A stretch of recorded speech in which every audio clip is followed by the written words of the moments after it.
नमस्ते दोस्तों। आज के इस खास एक्सप्लेनर में हम एक बहुत ही कमाल के विषय पर बात करने वाले हैं। आज हम लेस ब्राउन के अद्भुत मोटिवेशनल विचारों को डिकोड करेंगे और उसे एक बहुत ही स्पष्ट और प्रैक्टिकल ब्लूप्रिंट में बदलेंगे। अगर आप जिंदगी में कुछ बड़ा करने का सपना देखते हैं तो यकीन मानिए ये विश्लेषण आपके बहुत काम आने वाला है। तो चलिए बिना किसी देरी के शुरू करते हैं। आगे बढ़ने से पहले एक सवाल है जो हम सबको खुद से जरूर पूछना चाहिए। जरा सोचिए, जब हम जिंदगी में हार, झटके और असफलताओं का सामना करते हैं तो जीतने वालों और हारने वालों में असल में क्या फर्क होता है? आखिर वो क्या चीज है जो उन लोगों को अलग करती है जो जीतते हैं उन लोगों से जिन्हें शायद बस अभी तक ये नहीं पता कि जीता कैसे जाता है? इसी रहस्य को समझने के लिए हमने लेस ब्राउन की बातों को इन 5 मजबूत पिलर्स में बांटा है।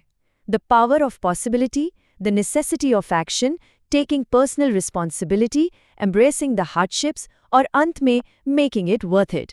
ये 5 पिलर्स जिंदगी की मुश्किलों से पार पाने का एक परफेक्ट टूल किट है।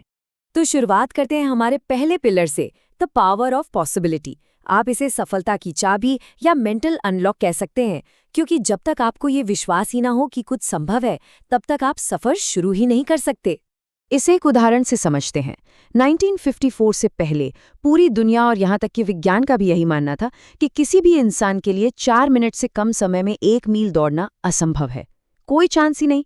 लेकिन फिर रॉजर बैनिस्टर आए और उन्होंने ये कर दिखाया। और जानते हैं उसके बाद क्या हुआ? 20,000 से ज्यादा लोगों ने इस रिकॉर्ड को तोड़ दिया। क्यों? क्योंकि उन्हें पता चल गया था कि ये संभव है। उनका पूरा बिलीफ सिस्टम ही बदल गया था।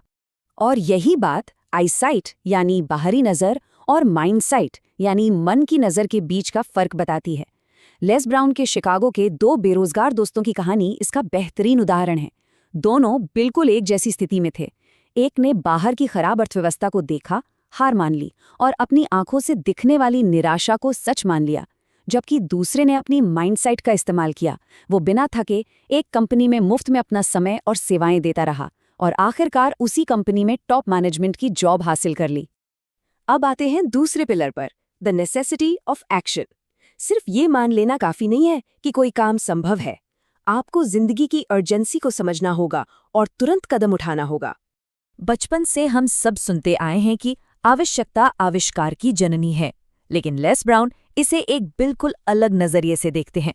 उनका मानना है कि असली आविष्कार तब होता है जब आप अपनी मौजूदा स्थिति से समझौता करने से साफ इनकार कर देते हैं।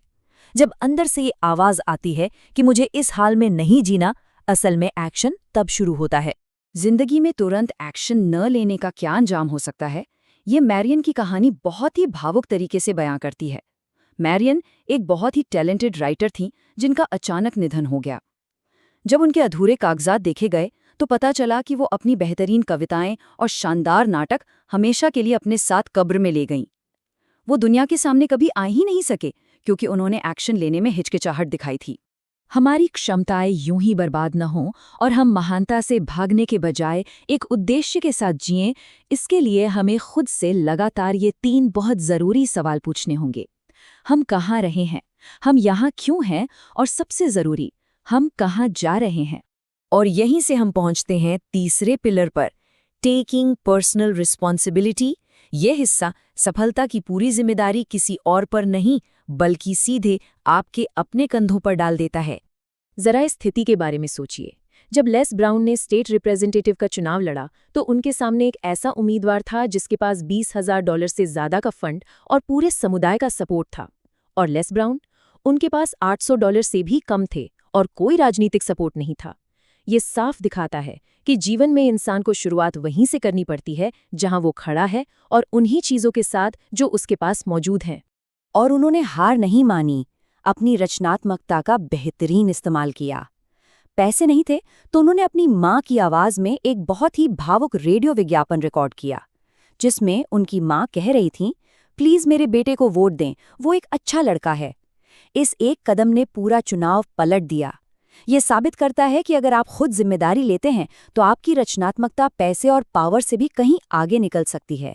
तो मुद्दा यह है कि आपको अपने अंदर ये पक्का संकल्प लेना ही होगा, जब तक मैं जीत नहीं जाता तब तक ये खत्म नहीं होगा। बंद दरवाजों को तोड़कर सपनों को सच करने की जिम्मेदारी सिर्फ और सिर्फ आपकी है। चलिए अब चौथे पिलर की तरफ बढ़ते हैं, एम्ब्रेसिंग द हार्डशिप्स, यानी इस कड़वी सच्चाई को स्वीकार करना कि आगे का रास्ता मुश्किलों से भरा होगा। देखिए, आसान तो असल में कोई विकल्प ही नहीं है। 17 साल काम करने के बाद अचानक नौकरी छूट जाना या $50,000 का बड़ा ऑर्डर अचानक रद्द हो जाना क्योंकि खरीदार की अचानक मौत हो गई। आपको ये मानकर चलना ही पड़ेगा कि मर्फी का नियम, मर्फीज लॉ, कभी भी प्रहार कर सकता है, यानी जो बुरा हो सकता है वो कभी न कभी होगा। इसे चीनी बांस के पेड़ यानी चाइनीज बैम्बू ट्री की कहानी से बहुत अच्छे से समझा जा सकता है। पहले 4 साल तक उसे पानी और खाद दिया जाता है, लेकिन जमीन के ऊपर कुछ नहीं दिखता। लोग मजाक उड़ाते हैं, लेकिन 5वें साल में जब विश्वास कायम रहता है तो अचानक से कुछ ही हफ्तों में वो पेड़ आसमान छूने लगता है। ये भारी मेहनत और बिना किसी तुरंत परिणाम के डटे रहने की सबसे बेहतरीन मिसाल है। और अब हम आते हैं अपने 5वें और आखिरी पिलर पर, मेकिंग इट वर्थ इट। ये वो हिस्सा है जो बताता है कि सपने देखने वाले लोग इतनी मुश्किलों और दर्द को आखिर क्यों सहते हैं। ये हमें जैक बोलान की बहुत ही प्रेरणादायक कहानी की ओर ले जाता है। जैक को टर्मिनल कैंसर था, लेकिन उन्होंने एक ऐसा फैसला किया जो शायद ही कोई करता। उन्होंने अपने जीते जी अपना खुद का अंतिम संस्कार होस्ट किया।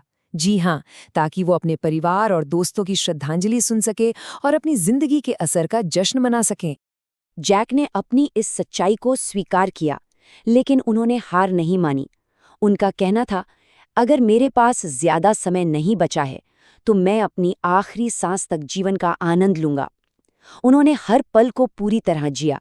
ये साबित करता है कि जब आपके अंदर एक गहरा जुनून हो तो जिंदगी का ये मुश्किल संघर्ष भी पूरी तरह से सार्थक हो जाता है। और एक बेहद हैरान करने वाली बात यह है कि जैक का निधन 4 मार्च को हुआ। अंग्रेजी में मार्च 4th का मतलब मार्च 4th भी होता है, यानी आगे बढ़ते रहो। ये हम जीवित लोगों के लिए एक सीधा संदेश है कि खुद को पीड़ित समझने के बजाय हमें बहादुरी से भविष्य की ओर कदम बढ़ाना चाहिए। तो जब हम इन सभी सीखों को एक रोडमैप के रूप में देखते हैं, तो ये वो मानसिक अनुक्रम है जो हार के जबड़ों से जीत को छीनने के लिए जरूरी है। संभावना को अपनाना, तुरंत कदम उठाने की जरूरत को पहचानना, जिम्मेदारी खुद लेना, मुश्किलों का सामना करना और अपने जुनून से इसे सार्थक बनाना। इस एक्सप्लेनर को ख़त्म करने से पहले मैं आपको एक आखिरी सवाल के साथ छोड़ना चाहता हूँ। जब जिंदगी में बड़ी मुश्किलों का सामना हो तो क्या अतीत और पुरानी यादों के आराम में सिमट कर रह जाना चाहिए, या फिर कल्पना की संभावनाओं की ओर बहादुरी से मार्च 4th यानी आगे बढ़ने का आह्वान स्वीकार करना चाहिए? जवाब आपके भीतर है। आज शानदार सफ़र में हमारे साथ जुड़ने के लिए बहुत बहुत धन्यवाद।